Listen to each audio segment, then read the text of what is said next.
I went and did my visit of this place the week before July 4th, and there was just nobody out there. And, again, like you gave me great guidance on what the right way is to visit a house. It's not to go and like introduce yourself to the seller's agent and sign in on a sheet and like, try to make them feel comfortable. It's actually to be a ghost and just go there and like get as much information as you can. And then you could feel it. It didn't feel like there was a ton of demand on that open house day that I went there.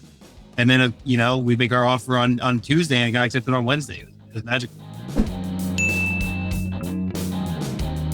We didn't quite know what the process was going to be with you versus a traditional real estate broker. And you were like holding our hands the entire time. You were more responsive than a usual broker would have been. And that was really, really important to us. I'm tremendously grateful. I did think that it was beautiful that you kicked off a relationship by just going in and setting that disclosure patch you get through ChatGPT. Me like, oh, this is how you can go and diligence documents. Here is this amazing report. Don't be shy. Do it yourself. And we did. We use it for every single one of the documents that we got. We try to do some like competitive market analysis using ChatGPT in the early days. Pick with all these large language models, they're only as good as the information that you give them. A lot of those early estimates were off, but that's where your team was great at calibrating.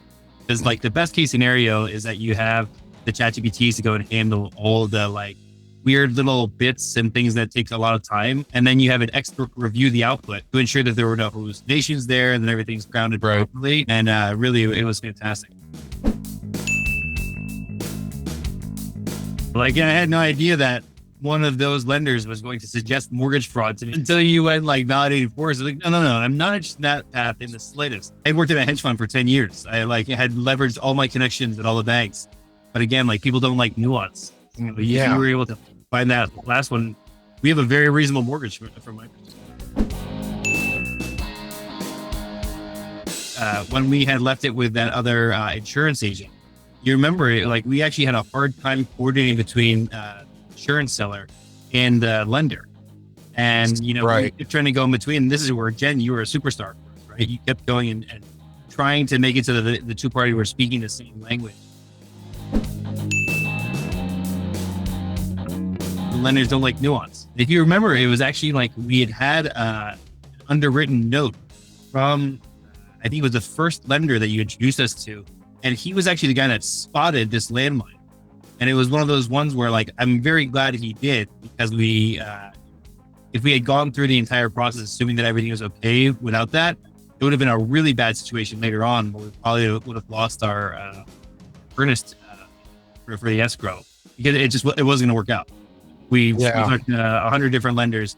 It wasn't going to work out until you introduced us to the one that did. We have multiple different brokers and nobody could find it but you, Fred. Pretty special. I can't imagine like having to go through this process with like only email coordination, or heaven forbid trying to like phone call anybody. I was giving you like 9-point lists, Fred, that I was like queuing up in Slack to get there 7 a.m. Monday morning. And then by 7:15 Monday morning, we responded to all my items. And it was just amazing how fast we were. You guys used threads perfectly. You did. Like we could pin them to the channel and close them out when they were done. It was amazingly well organized.